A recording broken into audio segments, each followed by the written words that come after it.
같이 보신 하나님의 말씀은요, 룻기서 1장 1절에서 5절까지 말씀입니다. 룻기서 1장 1절에서 5절까지 말씀.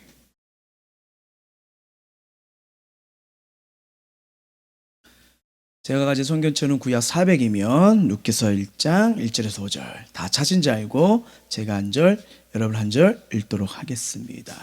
그 방송실 손 좀 한번 봐주세요. 소리가 잘 안 나온다고 하시네요. 안 나오시죠? 잘. 저희 유아자모실 소리 어때요? 낮아요? 네, 이제 올라가서 좀 해주세요. 네네네네. 자, 제가 한 절, 여러분 한 절 들어갈게요. 사사들이 치료한 때 그때 흉년이 드니라. 유다 베들레헴 한 사람이 그의 아내와 두 아들 데리고 모압 집에 가서 거류하였는데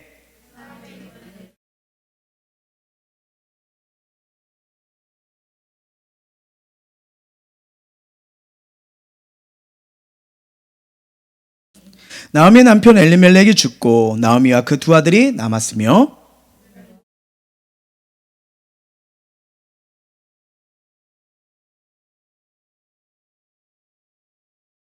같이요. 말론과 기럧 두 사람이 다 죽고 그 여인은 두 아들과 남편 위에 남았더라. 아멘.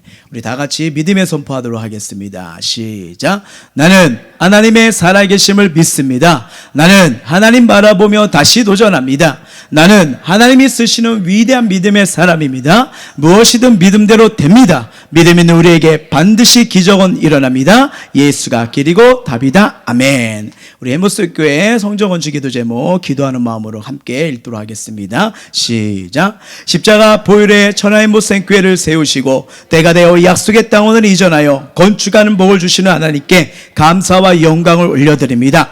우리 교회를 통해 천안과 아산의 영혼들을 구원하여 주시고 다음 세대의 소망을 세우는 축복의 현장, 예수님 만나는 길목이 되게 하소서.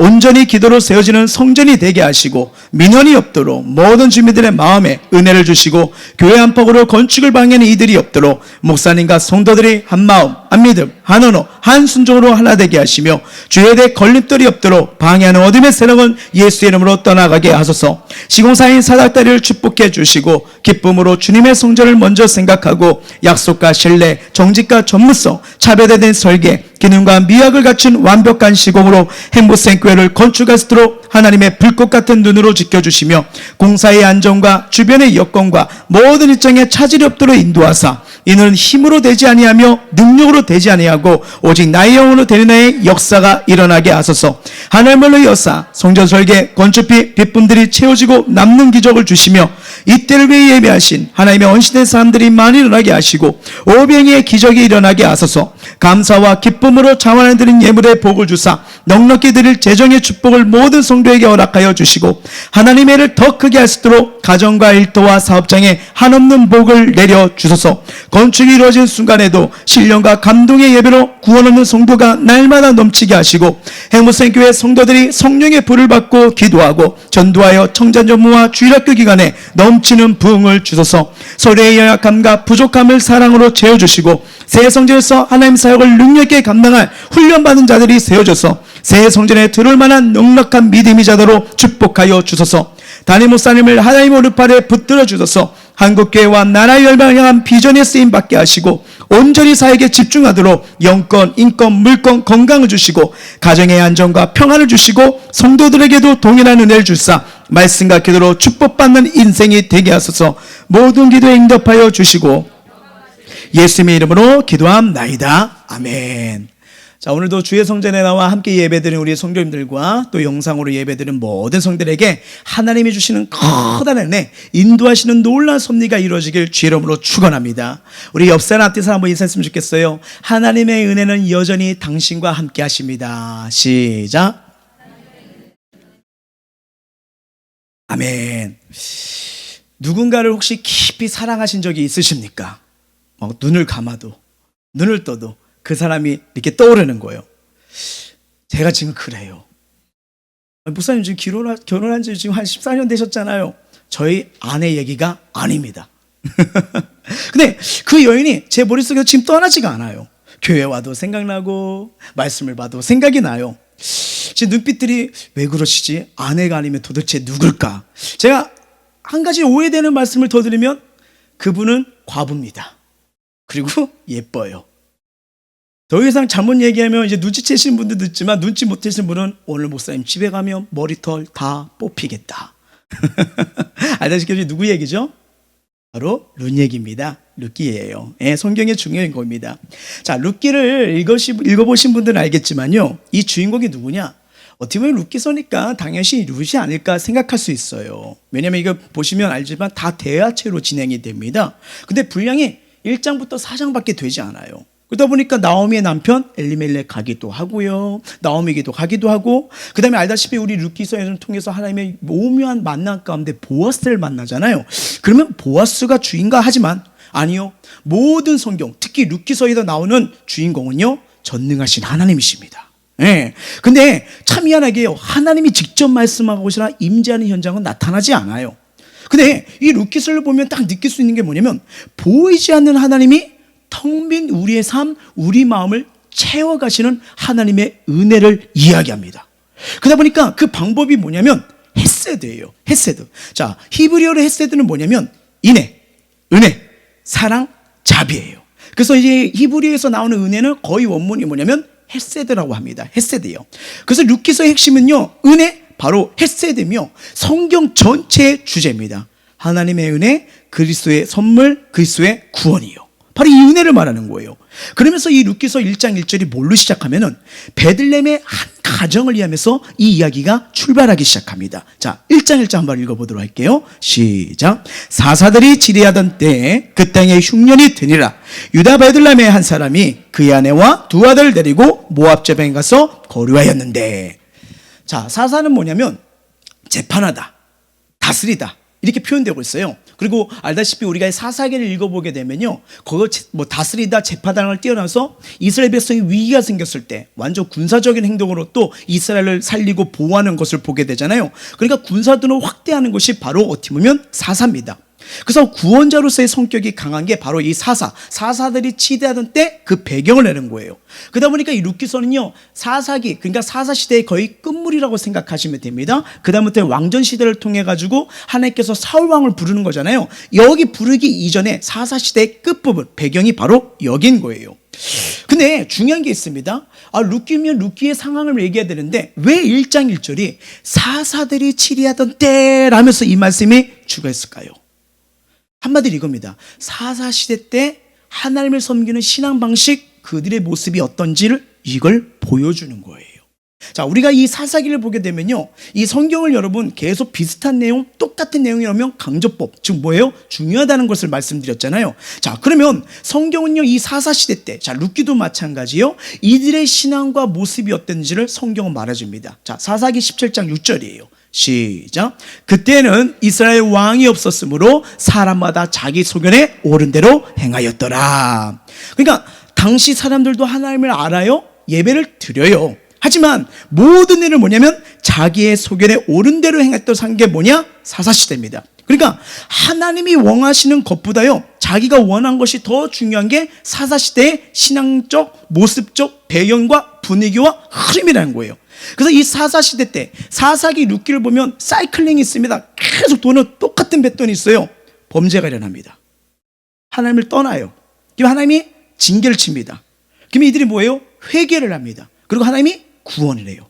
근데 이 사이클의 패턴이 계속 들어가요. 범죄, 징계, 회개, 구원. 여러분, 이 구원받았으면 다시 하나님의 은혜 가운데, 믿음 가운데 동행해야 되는데 이제는 응답됐다, 이제는 해결됐다, 또 뭘로 가요? 범죄로 가요. 또 범죄로 가서 징계가 되고 또 회개를 하고, 이 사이클이 계속 도는 거예요. 자, 다시 1절 보여주세요. 자, 1절 보면요, 마지막에 어떻게 하러 갔다는 거예요? 거류하려 했는데 이렇게 얘기를 합니다. 그러니까 뭐예요? 알다시피 흉년이 임하니까 너무 힘드니까 잠깐 피하려고, 잠깐 살려고 갔단 말이에요. 근데 이 성경을 딱 본문을 보는데 특이한 점을 받게 합니다. 2절에서 이 상황이 바뀌어요. 자, 2절 읽어볼게요. 시작. 그 사람의 이름은 엘리멜렉이요, 그의 아내의 이름은 나오미요, 그의 두 아들 이름은 말론과 기련이니 유다 베들레헴 에브라 사람이 이르더라. 그들이 모압 지방에 들어서 거기 살더니. 이 말은 뭐예요? 아예 눌러 앉아 버리게 되었다는 뜻이에요. 또 2절 보시면요, 유다 베들레 사람으로 아내와 두 아들을 데리고 베들레헴을 떠나 지금 어디로 갔대요? 모압으로 갔답니다. 모압이요. 자, 여기 주인공의 남자 이름이 뭐냐면 엘리멜렉입니다. 자, 엘리멜렉의 이름의 뜻이 무엇인지 아십니까? 이 룻기서를 보시면요, 이 사람들의 이름을 잘 확인하셔야 됩니다. 놀라운 하나님의 섭리가 있어요. 엘리멜렉의 뜻은요, 하나님은 나의 왕이시다는 뜻이에요. 하나님은 나의 왕이시다. 내 인생의 왕이시다. 이해되시죠? 자, 그러면 왜 모압으로 이사간 게 왜 문제가 될까요? 할 수 있는 거잖아요. 이사할 수 있는 거잖아요. 자, 창세기를 보셔야 됩니다. 창세기를 보면요, 자, 여기서는 룻이잖아요. 거기서 아브라함 조카 롯이 나옵니다. 헷갈리면 안 됩니다. 자, 롯이 나오는데 알다시피 소돔과 고모라가 하나님께 심판받아요. 그러면서 산으로 도망갔는데 이 딸들이 이제 남자가 없으니까 그래도 믿는 사람을 해야 되니까 아버지를 통해서 아이를 갖자. 그래서 술 먹이고 아버지가 잠자. 그러니까 근친상간을 합니다. 그 태어난 족속이 누구냐? 모압이에요. 모압이에요. 그래서 민족 정신이 뭐냐? 음행합니다. 음행이에요. 또한 이스라엘 백성이 이 출애굽을 할 때 선지자를 매수해서 이스라엘을 저주하고 했던 게 어디예요? 모압이에요. 모압이에요. 모압은 여러분 그모스의 백성이라는 뜻을 갖고 있습니다. 별명을 가지고 있어요. 그모스를 섬기면서 아들을 제물로 봉양했던, 그러니까 인간을 제사로 드렸던 그런 민족입니다. 그러니까 나중에 하나님께서요, 다른 나라보다 모압은요, 이스라엘 총에 영원히 들어오지 못하도록 저주가 선포된 민족이 어디냐? 모압인 거예요. 그러니까 잘 보세요. 왕이 없으니까 자기 소견에 옳은 대로 사는 시대에 왕은 하나님이시다라는 이름을 가진 사람이 그모스를 왕으로 모시고 사는 땅으로 들어갔다는 거예요. 들어갔다는 거예요. 잘 보세요. 국가가 있으려면 여러분 통치권이 있어야 됩니다. 통치권이 있으려면 뭐가 돼야 되는 거죠? 백성이 있어야 되는 거죠. 백성이 살려면 또 뭐가 있어야 되죠? 영토가, 이 세 가지가 같이 있어야 돼요. 통치권, 백성, 영토가 있어야 이거 국가 아니겠습니까? 그러니까 제가 여기는 내 땅 대명왕국, 불쌍해 보이는 거예요. 그냥 그거밖에 될 수밖에 없는 거예요. 근데 국가는 바로 이 세 가지가 있어야 되는군요. 문제는 잘 보세요. 이스라엘 백성에 왕이 있어요, 없어요? 있지요. 이 하나님은 나의 왕이시다. 왕이잖아요. 거주할 영역이 있어요, 없어요? 있잖아요. 가나안 땅 베들레헴 분명히 있어요. 그런데 백성도 있고 거주할 영역이 있는데 그걸 다 내려놓고요, 하나님을 떠나 반대편 이방 족속의 땅으로 가버렸다는 거예요. 이게 지금 성경의 1장 1절에 사사 시대를 왜 보내냐면 사사들이 치리한 때, 이때 이들의 신앙이 바로 이런 모습이다 라면서 1절에서 지금 우리에게 알려주는 거예요.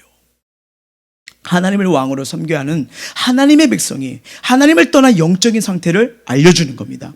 이게 뭐예요? 신앙생활을 자기들이 원하는 대로 믿었다는 거예요. 그러니까 중요한 결정을 내리거나 선택할 때도 하나님이 무엇을 원하시는가를 고려하지 않았다는 거예요. 지금도 마찬가지입니다. 사람들은 하나님보다 자기가 원하는 대로 선택하고 결정합니다. 왜요? 왜 그럴까요? 하나님이 원하는 대로 했다가는 무언가를 손해볼 것 같아요. 무언가를 손해볼 것 같아요. 이 그리스도인조차도 믿음으로 말씀을 살면 손해를 본다고 생각합니다.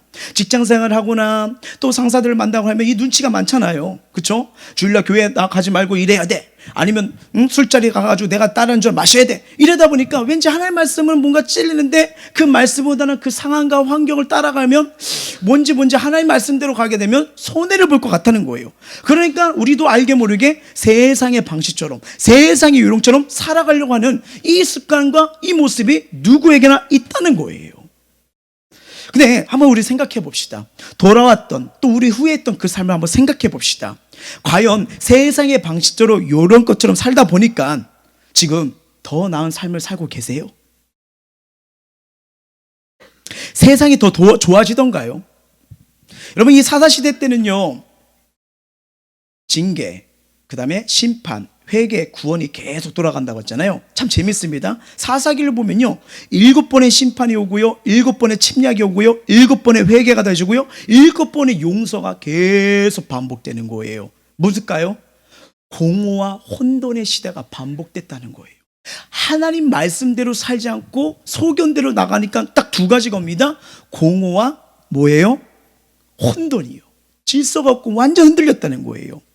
세상은 이스라엘을 끊임없이 타락시킵니다. 무너뜨리고. 근데요, 감사한 거는요, 하나님이 이스라엘을 포기하지 않고 계속 찾아오신다는 거예요.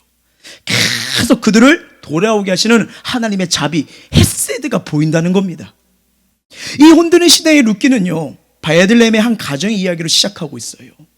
남편 엘리멜렉, 아내 나오미, 두 아들 말론과 기론의 가정입니다.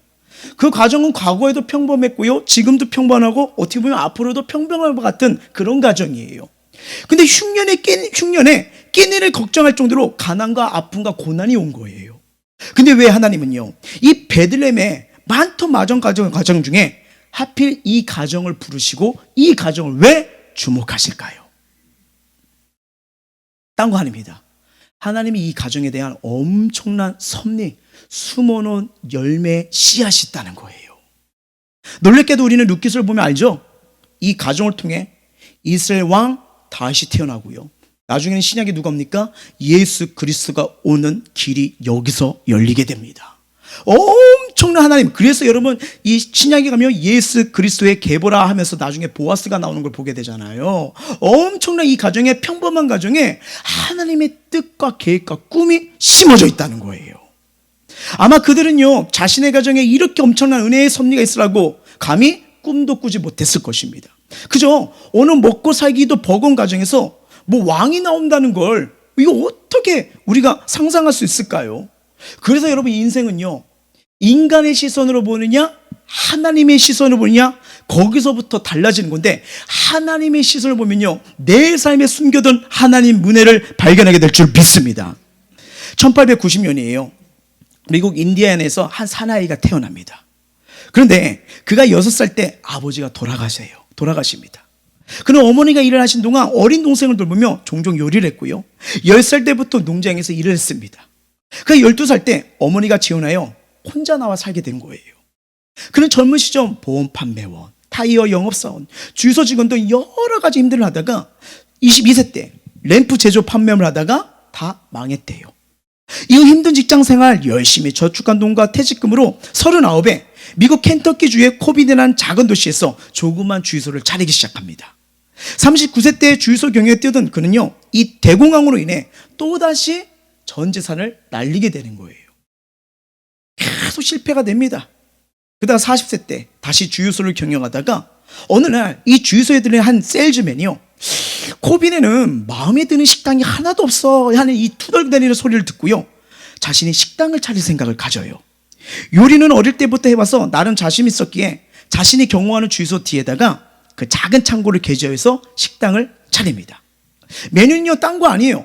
어머니에게 배운 그 남부지방의 토속적인 음식들로 닭튀김, 그리고 시골 스타일 햄, 직접 구운 비스킷. 그러니까 요리하기는 쉬운 건데, 근데 희한한 거 일을 맛본 자들이, 야, 이거 맛이 다르다, 이거 너무 맛있네, 입소문이 나기 시작하는 거예요. 식당을 개업한 지 2년이 지나자 맛있는 음식이라고 소문이 퍼지면서 나중에 거기에 앉을 자리가 없는 거예요. 그래서 여러분 주유소를 없애고요, 뒤에서 시작했던 그 식당을 확장시키기 시작합니다. 본격적으로 요식업에 뛰어드는 거예요. 사업이 날로 번창하기 시작해요. 근데 뭔가 이제는 실패해서 어둠에서 나오려고 할 찰나에 그의 사랑하는 아들이 또 죽게 돼요. 얼마나 낙심이 되겠습니까? 얼마나 마음이 아플까요? 하는 사업마다 망한 절망감과 아들마저 이런 충격으로요, 정신병을 앓게 되십니다. 결국 너무 그게 심하니까 사랑하는 아내마저도 가버린 거예요. 도무지 어떻게 할지 몰라 절망과 낙심과 상처 속에 괴로웠다가 정신병원에서 몰래 나왔대요. 너무 괴로워서 죽을 것 같아서 나와버릴 때 아무도 없는 거예요. 가족도 없는 거예요. 이리저리 방황하다가 어디선가 들려오는 노래소리를 들리기 시작합니다. 그 노래를 듣는 순간 그 소리에 취한 것처럼 따라가기 시작해요. 그래서 어느 조그만 교회였습니다. 딱 문을 열고 들어갔는데 그 예배당에는요, 한 여인이요, 너무나 평화롭게 노래를 부르고 있었는데 그 노래 가사가 이분한테 확 들어오기 시작하는 거예요. 그게 뭔지 아십니까? 바로 이거예요. 너 근심 걱정 말아라. 이 찬양이었대요. 너 근심 걱정 말아라. 주 너를 지키리. 주 날개 밑에 거하리라. 주 너를 지키리. 어려운 낙심될 때 주 너를 지키리. 위험한 일을 당할 때 주 너를 지키리. 너 쓸 것 미리 아시고 주 너를 지키시. 구하는 것을 주시며 주 너를 지키리. 어려운 시험 당해도 주 너를 지키리. 구주의 품에 거하라. 주 너를 지키리. 주 너를 지키리. 아무 때나 어디서나 주 너를 늘 지키리 늘 지켜주시리. 반주가 안 나오면 모르겠어요. 원래 1부 때는 그래서 안 불렀거든요. 2부 때는 부르고 싶은데 역시 반주가 안 나니까 제가 말씀을 안 드렸거든요. 예, 그냥 읽으겠다. 근데 알다시피 이 가사 우리가 다 좋아하는 찬양 아니에요. 여기에 가슴이 확 오는 거예요. 그러다 보니까 이분이 눈물을 흘리기 시작합니다. 흘리면서요, 이 고백을 해요. 주님, 제가 평생 예수님 없이 돈만 벌려고 하다가 이렇게 되었습니다. 주님, 저를 불쌍히 여기시고 저의 잘못을 용서해 주세요. 한참 동안 울며 회개 기도를 하는데 그렇게 주님의 품에 안기는 막 은혜를 느꼈대요. 근데 어느 순간 막 이게 대공황부터 우울에다가 이 조현 이쪽이 확 말해서 지금 있었는데 이게 맑아진 걸 느끼기 시작했답니다. 정신병이 울며 기도한 중 치료돼 버린 거예요. 그리고 기도하는데 힘과 지혜를 얻게 되고요, 용기를 내어 새로운 인생에 도전하는 힘을 받았대요. 그는 자신의 특기를 살려서요, 11가지 치킨 양념 방법을 개발하고요, 투자자를 찾게 났습니다. 낡은 트럭에 이 양념을 싣고 미국 전역을 돌면서 이 양념을 사줄 식당을 찾아 난 거죠. 무려 3년 동안요 1,008개 식당을 갑니다. 1,008개 식당에서 다 거절당했대요. 생각해보세요. 어떤 노인이요, 이거 한번 써보라고 하면서 같이 이 동업을 하자고, 그러니까 세상 말로 듣보잡이잖아요. 들어보지도 보지도 못한 이상한 일이 벌어진 거예요. 그리고 허옇게 늙은 그 노인의 제안을 누가 듣겠습니까? 투자를 안 하는 거예요. 여러분 혹시 1008번 실패해 보셨습니까? 하셨으면 이제 뭐라고 말씀하셔도 돼요. 하지만 1008번 실패 안 했으면 우리 아무 말도 하지 맙시다. 아무 말도 하지 맙시다. 그런데 1009번째 방문한 식당에서 예스란 말을 대답을 듣기 시작합니다. 웬디즈 올드 패션드 버거자의 창립자인 데이브 토마스가 후원해서요, 식당을 유지했고요, 그 식당을 출발점으로 전 세계 3만 개 이상의 매장을 가진 누굽니까? 바로 보여주세요. 이분이에요. KFC가 여기서 시작을 됐더라고요. 이람의 KBC를 일으킨 커넬 샌더스 사진입니다. 저게 보통이 아니더라고요. 제가 저걸 어떻게 되냐면 1년 전에 저에게 햄버거 먹으러 갔다가 저분의 과정이 쭉쭉 나와요. 근데 신앙적인 얘기는 없죠. 일반 기업이다 보니까. 그래서 야, 대단하다. 정말 어떻게 저런 일을 했을까 하다가 책이나 이렇게 인터넷으로 검색을 했는데 크리스찬이었던 거예요. 그러면서 기도 가운데 치유가 되고 저렇게 인생에 데려졌다는 것을 보면서 와. 여러분 그렇게 새 출발 그의 나이가 68세래요. 그러니까 3년 전 65세 때 예수님을 영접한 거예요. 예, 은혜를 경험하고 3년을 준비하고 기도하면서 투자자를 찾는 그때 새로운 인생이 시작된 겁니다. 그는 나에게 맛있는 치킨을 만들 수 있는 기술이 있고 세상 사람들이 언제나 이것을 아주 꿈을 가졌고 개척의 삶을 살았다는 거예요. 참 이 고백을 통해서 지난주 설교가 확 와닿더라고요. 하나님이 이미 우리의 주신 걸 통해서 역사하신다고요. 그래서 없는 것 같고 여러분 절대 좌절하고 낙심하지 마십시오. 하나님은 우리에게 주신 걸 통해서 일을 행하시고 역사의 분을 이끌어 가시는 분이십니다. 예. 이후 커넬은요, 가난하고 불쌍하고 소외된 수많은 사람들 도왔고요, 예수를 모르는 사람에게 복음을 전하는 선교비로 수익금의 많은 부분을 사용했습니다. 미국 전역을 다니는 곳마다 자기 삶을 치유하시고 회복시킨 살아계신 예수님에 대해 증거했고요, 다른 사람들에게도요, 예수를 믿어 삶의 진정한 행복과 영원의 축복을 소유하게 되기를 공부하고 있고요, 남은 인생을 바치고 90세에 일기로 하나님의 부르심을 받게 됩니다. 참 이걸 보면서 루키서와 이분의 삶을 통해서 뭔가 딱 경험하고 배우게 되는 거죠. 하나님이 내 삶에 심겨놓은 섭리, 그 은혜를 발견한 거예요. 이 은혜를 발견한 거예요. 자신을 통해 놀랍게 사용하시는 하나님의 손길을 인생의 삶을 통해서 간증의 역사로 바뀌어버린 겁니다. 인생이 달라진 거예요. 환경이 거부하고 모두가 부정해도 근데 누군가는 그 부정하는 가운데 부정을 선택한 사람도 있지만 근데 어느 누군가는요, 하나님이 나에게 꿈을 주셨어. 하나님이 나에게 비전 주셨어. 하나님이 나에게 사명을 주셨어. 길 주셨어. 이걸 품고 가는 자, 하나님이 이 자를 찾으시고 주목하시고 그 자를 통해서 일을 행하시는 거예요. 어쩌면 우리도요, 내 자신이 이해할 수 없을 정도로 남다른 꿈을 꾸고 혹시 계십니까? 자신도 이해할 수 없을 정도로 남다른 기도를 하고 계십니까?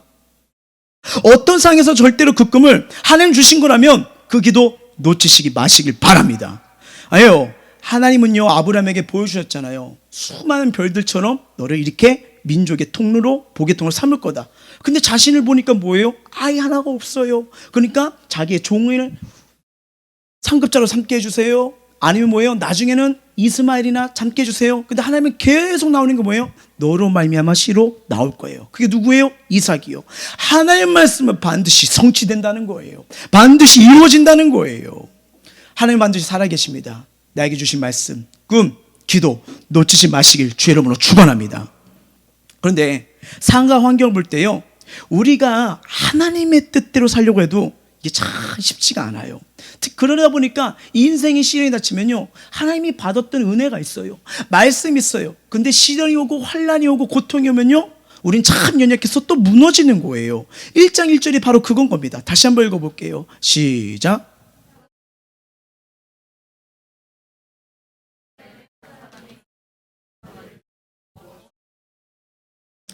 모두가 자기의 소견에 옳은 대로 살던 사사시대, 이 베들레헴을 알다시피 하나님의 계획과 섭리가 있는 땅, 베들레헴 정말 중요한 땅인 거 우리는 알고 있잖아요. 그렇죠? 베들레헴이라는 히브리 말로 뭔지 아시죠? 떡집입니다. 떡집. 약속의 땅이에요. 쉽게 말하면 빵집입니다. 빵집. 먹을 수 있는 거 빵집이에요. 이 말처럼 하나님이 이 땅에 다윗과 메시안 예수 그리스도의 탄생을 계획하시잖아요. 엄청난 역사적 인물들을 품고 있는 땅이에요. 근데 그 땅에 뭐가 왔대요? 흉년이요. 흉년이 왔다고 합니다. 흉년이요. 상대적으로 모압은요 엄청난 풍요를 누리고 있었어요. 우리 종종 이와 같은 상황 앞에서 혼란을 빠지곤 합니다. 어찌해야 하나님 백성이 사는 땅은 흉년이고 저 저주의 땅, 하나님이 이스라엘 초행에 들어오지 못한 저 땅은 왜 풍년이지? 어떻게 보면 우리의 삶도 그런 것 같지 않아요? 하나님을 믿지 않는 사람들은 일이 잘 풀릴 것 같고 부유한데, 하나님을 섬기고 따라간 자들은 인생이 막막하고 가난한 것 같아요. 여기서 우리 크리스찬들이 많이 흔들릴 때가 있습니다. 이게 맞나? 이게 맞나? 왜 점점 좁아지는 거지? 왜 벽만 보이는 거지? 라고요. 베들레헴 흉년이 들자마자 많은 사람들이 흔들렸어요. 저주의 땅, 하나님 사람이라면 결코 머물러서는 안 되는 땅이었지만 이 먹고 살아야 한다는 명문 앞에서 많은 사람들이 지금 모압으로 이주하기 시작했어요. 문제는 엘리멜렉과 나오미의 가정이에요. 그들 가정 역시 풍요조차 약속의 땅 베들레헴에서 저주의 땅 모압으로 가요, 안 가요? 갑니다. 딴 거 아니에요. 좀 더 잘 살겠다고, 넉넉하게 살아보겠다고, 편안하게 살겠다고. 무슨 말일까요? 왜 베들레헴 이름을 넣을까요? 왜 모압이라는 얘기일까요? 성경의 저자의 의도가 나옵니다. 무슨 말일까요? 하나님의 말씀, 약속을 놓아버리고 하나님의 계획을 놓아버리고 모압으로 갔다는 걸 저자는 지금 이야기를 하는 거예요. 이것은요, 영에서 육으로의 선택입니다. 축복에서 저주를 선택한 거예요. 결국 모압 땅에서 그들을 기다린 것은 기대했던 풍요가 아니라 알다시피 뭐예요? 사망이 오잖아요. 왜요? 저주와 사망의 땅이기 때문이에요. 엘리멜렉 가족이 다른 것도 아니고 모압을 선택한 건요, 인간적인 어리석음이었습니다. 당시 유대인들은 모압으로 가면 안 된다는 걸 알고 있어요. 알고 있어요. 그럼에도 현실과 타협하고 불신앙적인 선택, 육적인 선택을 망설이지 않았습니다. 자, 하나님의 섭리를 모르고 이 불신앙적 선택을 한 엘리멜렉 가족이 어떻게 됩니까? 자, 1장 3절이에요. 시작.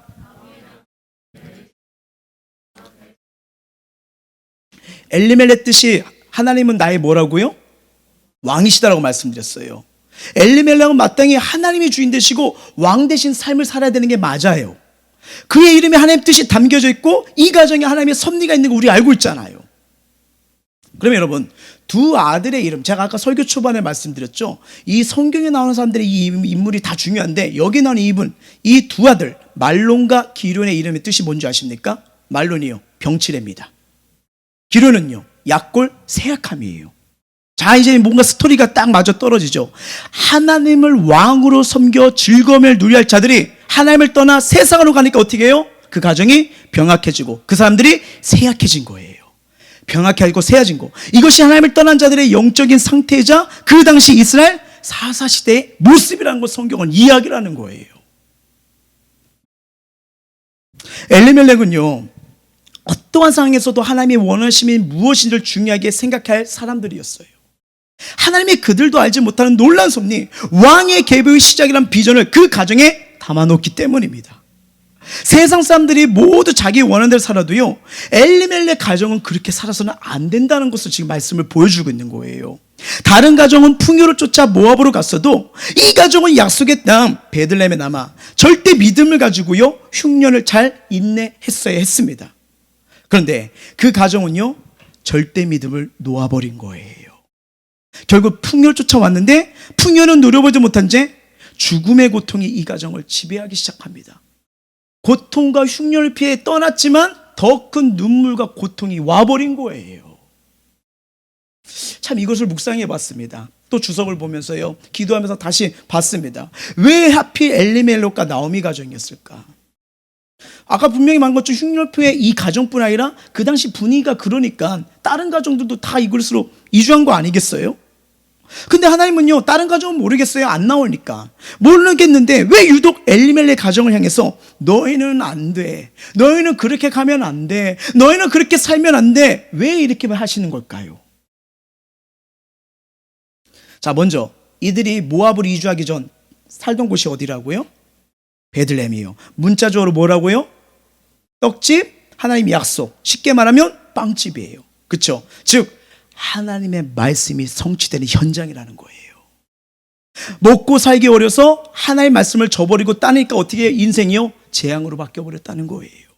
말씀의 울타리, 은혜의 울타리를 나가니까 삶이 더 어떻게 해요? 힘들어진다는 거예요. 잘 보세요. 이 말씀을 통해서 딱 깨닫는 게 뭐냐면 인간의 계획은요, 하나님께서 기뻐하지 아니하십니다.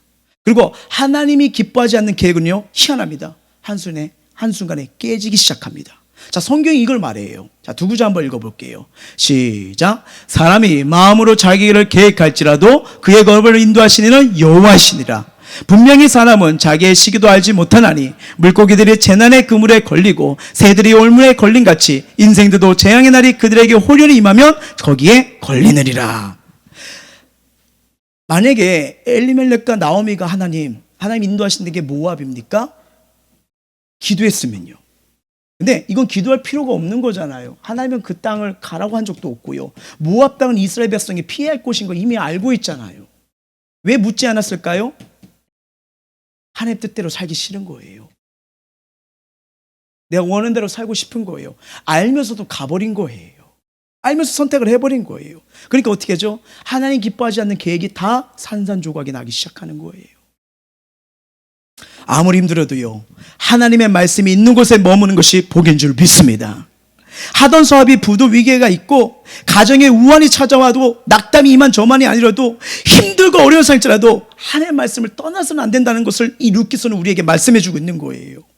즉 하나님 안에 거하는 인생이 되어야 된 겁니다. 하나님 말씀 따라가야 하나님 복을 주시고 책임져 주는 인생으로 바뀔 줄 믿습니다. 여기 서 있는 저 또한 내 뜻대로 내 마음대로 살고 싶고요, 신앙생활도 편하게 하면서 대강 살고 싶어요. 저도 사람인지라 왜 그런 마음이 없겠습니까? 왜 그 생각이 없습니까? 그런데 그거 갖고 기도하면 언제나 뭔지 아세요? 안 돼. 안 돼. 이거예요. 막 마음이 찔려요. 안 돼. 자, 하나님이 나를 대강 살도록 그냥 내버리지 않으세요. 왜요? 대강 사는 삶, 하나님의 계획하신 내 자리가 아니기 때문이에요. 솔직히 여행도 가고 싶고 좀 쉬고 싶습니다. 보시면 알겠지만 작전기도 끝나면 몇 개월 이제 쉴 거야, 그냥 공예만 만들고 이거 할 거야 하는데 어느 순간 되면 또 하나님이 기도해야지 이 마음을 또 줘요. 네. 그 다음에 양육해야 되죠, 공예배 준비해야 되죠, 계속 이 기도해야 되고. 근데 이걸 놓칠 수밖에 없는 이유가 뭘까요? 하나님의 힘과 능력이 아니면 못 살아요. 저 못 살아요. 저 되게 연약합니다. 그 은혜와 능력이 아니면 못 살아요. 하나님 은혜로 살아야 그 능력으로 영혼을 살리는 통로가 되고요, 어둠의 권세로부터 교회 지키고요, 하나님의 손길 능력이 필요하기 때문이에요. 엘리멜렉 가정이 그래요. 하나님이 계획하신 그들의 삶의 터전은 모압이 아니었던 거예요.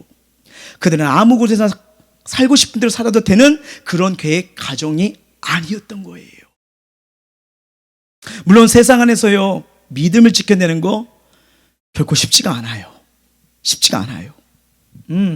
우리 인생에도 베들레헴 정말 주님이 주신 약속을 받았고 은혜를 받았지만 예기치 못한 문제가 발생할 때 우리 흔들리지 않습니까? 그렇죠? 흔들리잖아요. 하나님이 심으신 섭리는요 이렇게 큰데 시련과 함께 시작되는 경우가 많아요. 잘 보세요. 다윗이 기름 부으심을 받아요. 여러분, 다윗이 내가 왕이 되겠사옵나이다 하면서 나왔나요? 그럼 좀 이해가 돼요. 그게 아닌데 저 구성에서 목동을 했던 하나님이 찾아가잖아요. 사무엘을 통해 찾아가 기름을 붓게 하잖아요. 그러니까 어떻게 돼요? 기름 부은 순간부터 사울 왕을 통해 죽음의 시련을 거쳐가잖아요. 요셉의 꿈을 꾸네. 참 희한합니다. 종살이와 감옥 생활을 해야 됩니다. 뭘까요? 시련을 통과하지 않고 저절로 이루어지는 하나님의 역사는 없습니다. 없어요. 하나님께서 사람을 부르세요. 그 다음에 바로 축복하지 않습니다. 축복을 받는 그릇으로 먼저 만들어 가세요. 생각해보세요. 주고 싶은데 내 그릇이 안 되면요, 내 그릇이 깨진 그릇이라면 뭐 아무리 물 붓듯 두면 채워집니까? 안 채워집니까? 소용없는 거예요. 상처받았던 마음, 무너졌던 마음, 꿈이 없던 마음, 그 인생을 하나님의 계획대로 사용하시게 만들어 가심을 믿으시길 바랍니다. 그렇게 세워가는 거예요. 어마어마한 계획이 있는 거예요. 지금 당장 어렵고요, 길이 안 보이고 답답한 상할지라도요, 저와 여러분과 우리 10년과 우리 삶과 우리 자녀들 가정에는요, 그 누구도 하나님이 부르셨다면 어마어마한 섭리가 있습니다. 우리가 지금 안 보일 뿐이지만 하나님은요 오늘도 내일도 한 걸음 한 걸음씩 여전히 인도하고 계신다는 거예요. 야, 나를 향한 하나님의 어마어마한 계획이 있다고요? 우리 교회를 향한 어마어마한 계획이 있다고요? 여러분의 가정에 우리 자녀들에게 어마어마한 계획이 있다니까요. 지금 나의 모습은 어떠하세요? 오늘도 힘드십니까? 그럼에도 불구하고 성경은 예수를 바라보라, 예수를 의지하라, 예수를 붙잡아라. 이유가 뭘까요? 그리고 우리는 왜 믿음생활, 신앙생활 오면요 대강서서는 안 되는 이유가 뭘까요? 지금까지 받은 은혜가 커서요? 물론 지금까지 누린 에베레스트의 은혜, 엄청난 은혜가 있었습니다. 근데 더 중요한 거는요, 내 인생의 삶, 누구누구의 삶, 글쎄 하나님이 뭘 담궈놨는지 이걸 몰라요. 근데 분명한 것은 나의 생각 계획보다 하나님은 더 큰 걸 준비하시는 분이십니다. 그러니까 성경이 뭐예요? 네 믿음대로 될지어다. 내 입을 작게 열래요? 크게 열래요? 크게 열라. 그 다음 뭐예요? 내가 채우리라. 이거예요. 여기서 인생이 달라지는 겁니다. 인생이 달라지는 거예요. 보세요. 룻기서 1장 3절부터 5절까지입니다. 시작.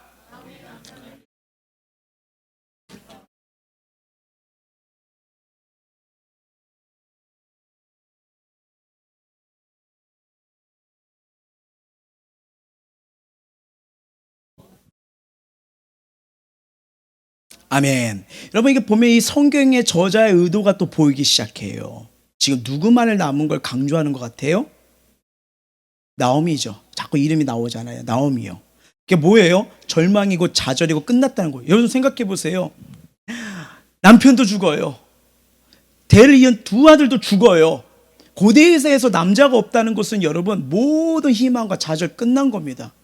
가정이 붕괴된 거예요. 근데 여러분 여기에 나오미란 말이 분명히 눈으로 보면요 좌절과 소망이 없는 거예요. 근데 여러분 여기 잘 보십시오. 하나님의 숨겨놓은 역설, 숨어놓은 은혜가 있습니다. 자, 제가 아까부터 계속 말해요. 이름에 뜻이 있다고 했잖아요. 나오미의 뜻이 뭔지 아십니까? 기쁨이에요. 기쁨이요. 아, 하나님이 기쁨을 숨겨놓으셨구나. 기쁨이에요. 그러니까 하나님의 백성이 빵 때문에 육제기를 선택해 말씀을 떠났고 여호와의 땅, 약속의 땅이 아닌 그모스 땅에 거주하게 됐는데, 그리고 이방 여자에게 아들들을 장가 보냈고 가장과 두 아들 다 남자가 셋이 죽었어요. 하지만 성경은 나오미만 남았다는 걸 반복하는데 누구를 보면 이제 불쌍하다, 끝났다, 어떻게 할 수 없구나, 이 인생 어쩌나 이건데요. 근데 하나님은 나오미의 이름을 통해서 뭐예요? 무슨 소리야? 널 향한 기쁨이 있어. 이게 룻기서의 주제입니다. 이게 룻기서의 주제예요. 성경 전체 주제에 하나님의 뭐가 있다고요? 헤세드요. 은혜가 여전히 남아있다는 거예요. 은혜가요. 우리는 엘리멜체 입장은요 하나님만이 나의 왕이라 고백하지만 세상의 흐름과 상황과 환경에 또 무너져 자주 하나님의 말씀을 떠나려고 하고 나가려고 하지 않습니까? 은혜 받았어요. 말씀 받았어요. 근데 상황을 보니까, 환경을 보니까, 또 누구 말을 들으니까, 이래 보니까 안 되네, 안 돼, 안 돼 라면서 이런 생각을 무너지는 게 우리의 생각, 우리의 마인드 아니겠습니까? 그러다 보니까 그렇게 나와가지고 딱 봐봐, 모압 땅으로 가고 있대, 풍요가 있대. 그래서 이 가정도 따라간 거예요. 근데 결과가 너무 처참해요. 나 소망이 없다, 끝났다 하는데 하나님은 뭐예요? 너의 이름, 넌 나의 기쁨이야. 내가 텅 빈 마음, 텅 빈 삶 내가 채울 거야. 이게 뭐예요? 하나님의 헤세드. 여전히 널 향한 하나님의 은혜는 있어. 이걸 우리에게 주시는 거예요. 와, 얼마나, 이게 여러분 하나님의 은혜인 거예요. 얼마나 큰 겁니까?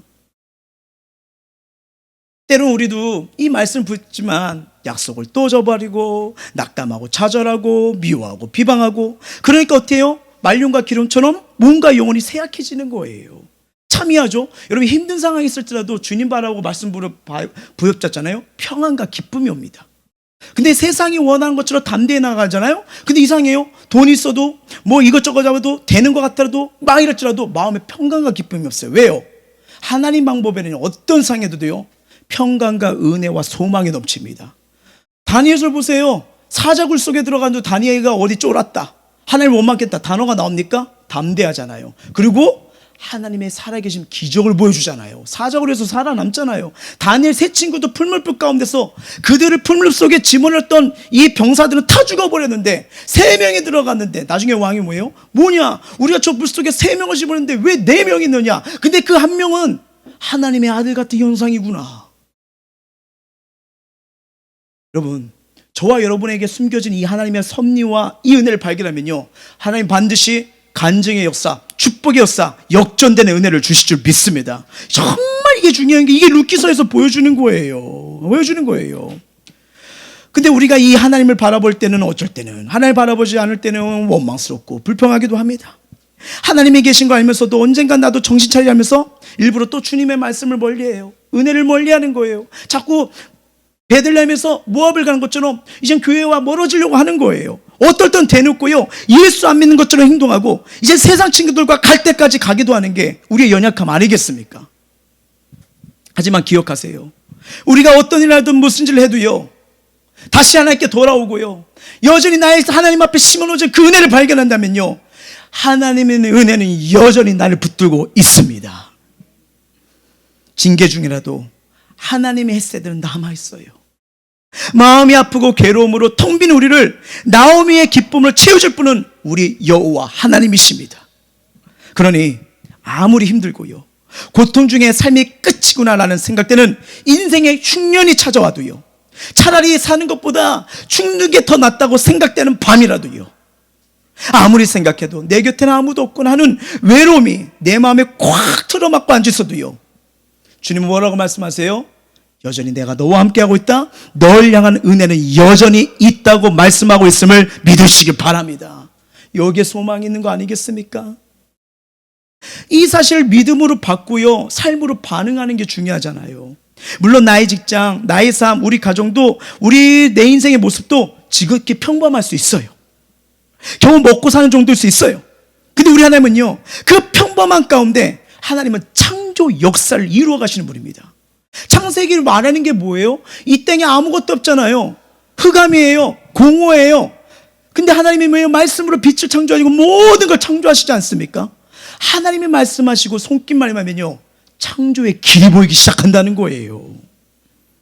아브람도 다윗도 불렀을 때 평범한 거 알잖아요. 성경 인물이 다 그래요. 아브람이 여러분 우상집 아들입니다. 하나님 부르지 않았다면요, 우상집 아들로 하나님과 상관없는 삶을 사는 거예요.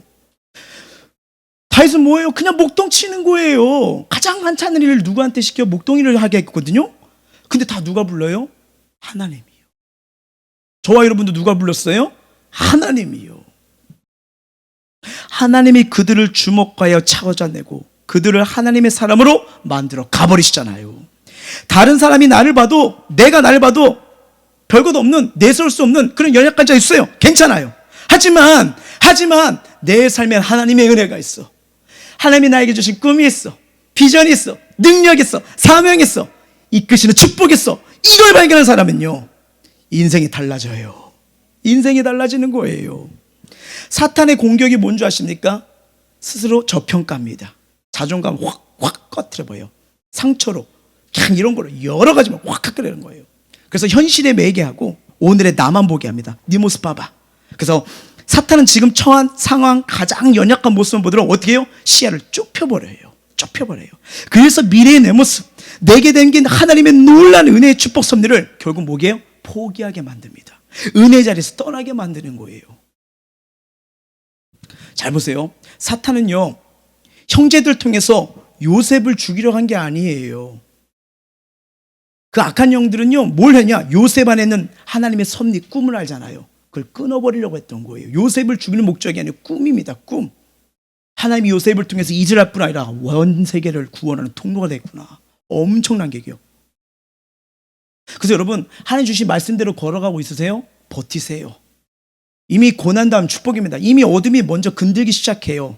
영적인 멘탈 싸움입니다. 근데 여러분, 버티는 자 하나님 힘을 주시고 능력 주시고 역전됩니다. 그리고 고난 뒤에 뭐예요? 축복의 그릇을 받을 그릇이 거기서 내가 완성되는 거예요. 얼마나 큰 거 아닙니까? 여러분, 내 삶에 심긴 하나님의 섭리, 은혜 놓아버리면요, 꿈을 잃어버리면요, 이거 살아도 산 거 아니에요. 목적 없이 사는 거예요. 하루하루를 간신히 살아가는 거. 우리 하루 일양 삶이면 기쁨의 삶에, 소망의 삶에 확신 있게 행복 있게 걸어가는 게 더 아름다운 거 아니겠습니까? 하나님은 너와 여러분에게 똑같은 시간을 주셨잖아요. 환경은 다를 수밖에 없죠. 생김새도 다를 수밖에 없는 것처럼 성향도 다를 수밖에 없는 거잖아요. 하지만 하나님이 주신 은혜는 또 동일합니다. 그 은혜를 붙드느냐, 상황과 환경과 현실과 사람을 붙드느냐, 달라지는 거예요. 분명한 것은 이 루키서를 통해서 우리에게 주는 건 뭡니까? 내 삶에는 내가 알지 못하는 하나님의 끊임없는 은혜가 심어져 있다는 거예요. 주님이 이 루키서를 통해서 묵상하는데 우리에게 주는 거예요. 네가 얼마나 소중한데, 너는 대강 살면 안 돼. 난 너에게 꿈이 있어, 비전 있어, 계획 있어, 축복 있어. 그러니까 뭐야? 넌 복덩어리야. 너를 통해서 가정이 살아날 거야. 너를 통해서 함께한 자들이 살아날 거야. 은혜의 통로야. 근데 여러분, 자존감이 무너져 있고 하나님 알아보는 믿음이 무너져 있고 세상으로 가득 차면요, 하나님의 뜻, 섭리, 축복 못 담아요. 그분의 뜻을 이룰 수가 없잖아요. 그래서 하나님은요, 야곱에게 말씀했던 것처럼 지금 우리에게 다시 이 말씀을 주시는 거예요. 한번 믿음으로 읽어보도록 하겠습니다. 시작.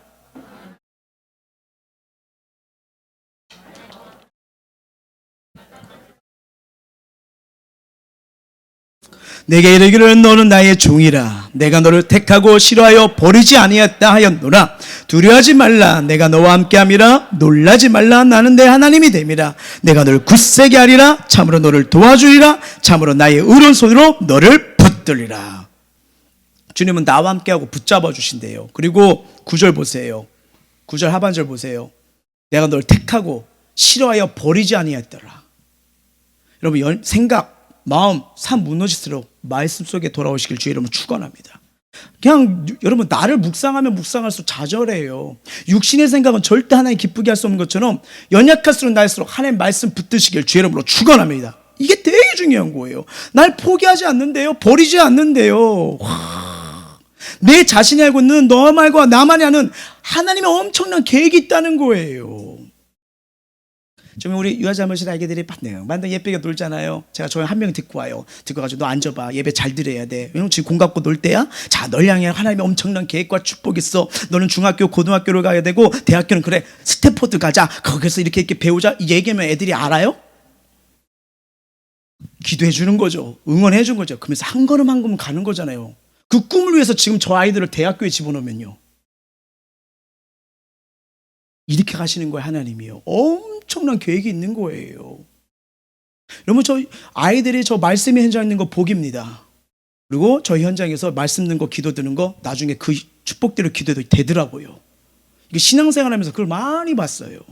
네, 괜찮아요. 뽕차도 되고요. 괜찮아요. 은혜 현장. 그러면서 아이들 믿음이 들어갑니다. 정말이에요. 우리 청년들 결혼하시면 저런 모습 보고 배우시길 바랍니다. 그러니까 뭐 둘, 셋, 넷, 다섯 계속 안고 오세요.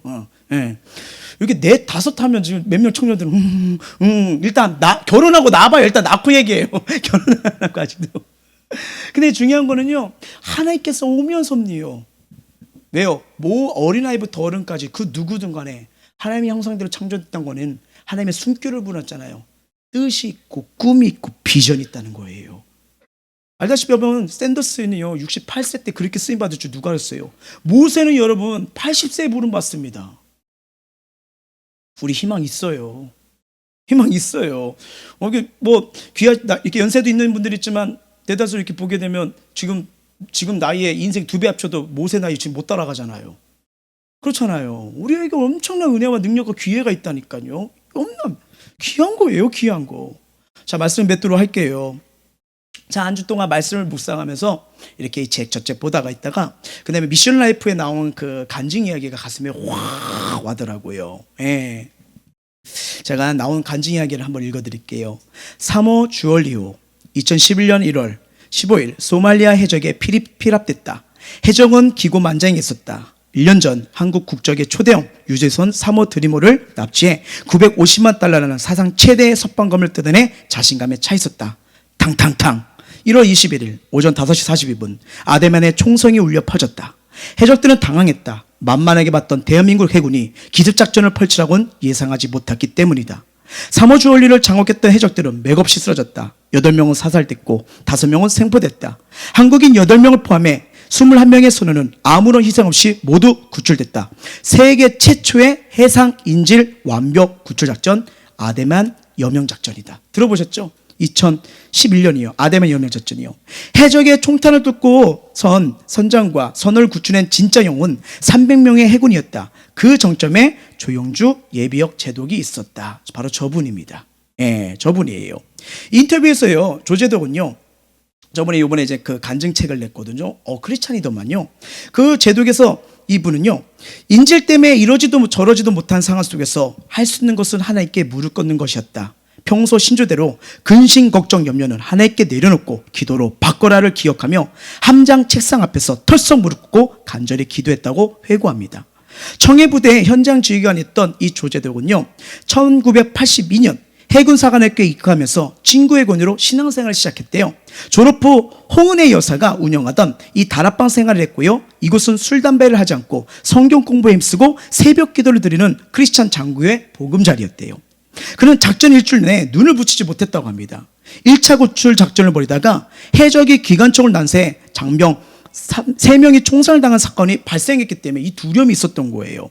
자신의 결정을 따라 인질과 장병의 생사가 오가는 이 절체절명의 상황 속에 초긴장 상태가 있는데 기도하는데 하나님이 이 말씀이었답니다. 시편 27편이요. 이거 시편 27편 시작. 여호와는 나의 빛이요 나의 구원이시니 내가 누구를 두려워하리요. 여호와는 내 생명의 능력이시니 내가 누구를 무서워하리요. 악인들이 내 살을 먹으려고 내게로 왔으나 나의 대적들 나의 원수들은 그들은 실족하여 넘어졌다.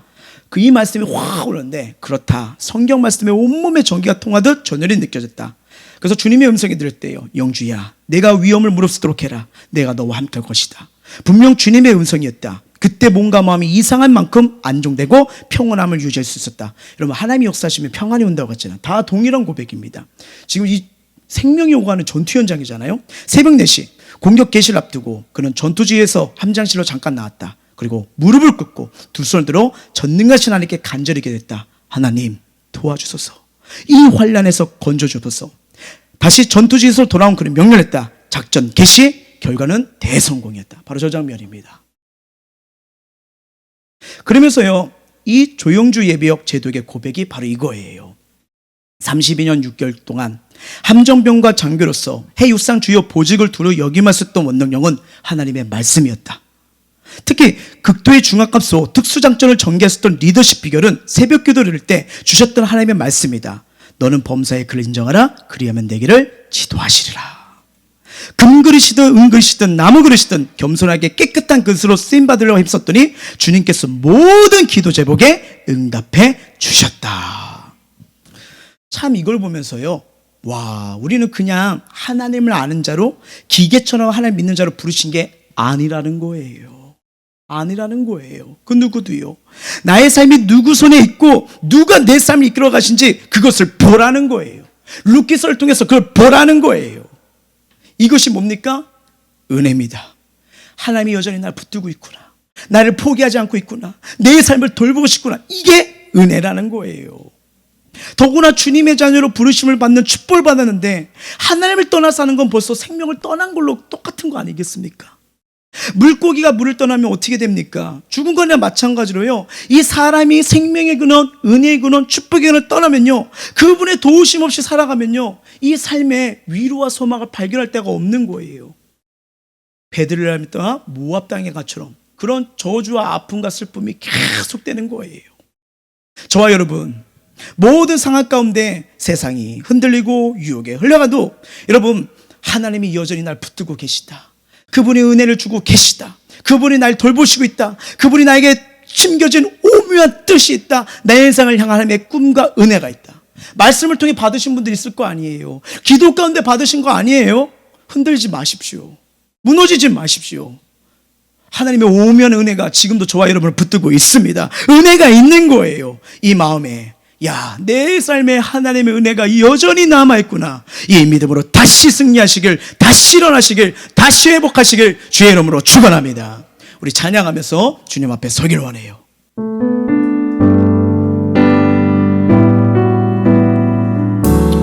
은혜 아니면 살아갈 수가 없네. 은혜 아니면 살아갈 수가 없네. 호흡마저도 다 주의 것이니 세상 평안과 위로 내게 없어도 예수. 자, 하나님의 은혜가 있습니다. 은혜 아니면 살아갈 수가 없네. 은혜 아니면 살아갈 수가 없네. 호흡마저도 다 주의 것이니 세상 평안과 위로 내게 없어도 세상 평안과 위로 오직 내게 예수뿐이네. 없어도 예수, 오직 예수뿐이네. 크신 계획 다 볼 수도 없고 크신 계획 다 볼 수도. 자, 작은 고난에 지쳐고 무너지는 게 나이지만 작은 고난에 하나님의 은혜요, 그 은혜가 여전히 날 묶고 있다는 거예요. 주께 묶인 나의 모든 버티고 견디고 하시네. 다시 한번 믿음으로 고백해요. 크신 계획 다 볼 수도 없고 크신 계획 다 볼 수도 없고 작은 고난에 작은 고난 여전히 우리는 주님의 은혜로 묶여있고 주의 은혜가 나와 여전히 함께하고 있습니다. 주께 묶인 나의 모든 버티고 견디게 하시네. 견디게 하시네. 은혜 아니면 살아갈 수 없네. 은혜 아니면 살아갈 수가 나의 모든 것 다 주께 맡기니 나의 모든 것 다 주께 맡기니 참된 평안과 위로 내게 주신 주, 참된 평안과 위로 내게 주신 주. 여전히 하나님 은혜가, 주님의 은혜가 날 붙들고 있어요. 믿음으로 한번 더 고백합니다. 은혜 아니면 살아갈 수 없네. 은혜 아니면 살아갈 나의 수가 모든 것 다 주께 맡기니 나의 모든 것 다 주께 맡기니 참된 평안과 위로, 참된 평안과 위로 내게 주신 주 예수, 오직 예수뿐이네. 자, 시간 말씀을 통해 기억하면서 우리 기도하기를 원하는데요, 참 룻기서를 보면서, 야, 저와 여러분은 대강 믿고 대강 살아가는 안된 귀한 사람들이구나. 여전히 하나님이 날 주목하고 계시더라고요. 여전히 하나님이 저와 여러분 인도하고 만들어 가시는 하나님, 그분의 은혜 붙잡으시면 되는 거예요. 그리고 그 하나님을 믿으십시오. 하나님이 내 삶에 놀라운 섭리를 담아 두셨다는 사실 믿음으로 붙잡으세요. 놀라운 축복이 있어요. 놀라운 하나님의 꿈이 있어요. 놀라운 사명과 인도하심이 있어요. 나오미요, 저는 절망인데요, 전 소망이 없는데요, 의미가 없는데요, 여전히 기쁨으로 채워주실 하나님의 은혜가 있다는 걸 놓치지 마십시오. 내 계심기에 하나님의 놀라운 은혜와 축복의 섭리가 있음을요 이제 믿고요, 주님의 은혜가 여전히 나에게 부어집니다. 주님의 은혜가 나와 함께합니다. 이 은혜로 나를 일으켜 주시옵소서. 하나님이 나에게 심겨준 놀라운 섭리가 있습니다. 그걸 펼쳐주길 기대하며 나의 삶을 축복하고 우리의 가정을 축복하고 우리의 자녀들을 축복하고, 그리고 이 교회를 향한 하나님의 섭리가 있음을 믿고, 하나님 내 인생과 삶 모든 현장에 하나님의 섭리와 계획하신 대로 일하여 주시옵소서. 놀라운 기적의 문이 펼쳐지고 축복의 문이 열려지고 날 향한 하나님의 인생에 놀라운 은혜가 쏟아질 걸 믿으며 마음을 토하고 입술 열어 기도하시겠습니다. 날 향한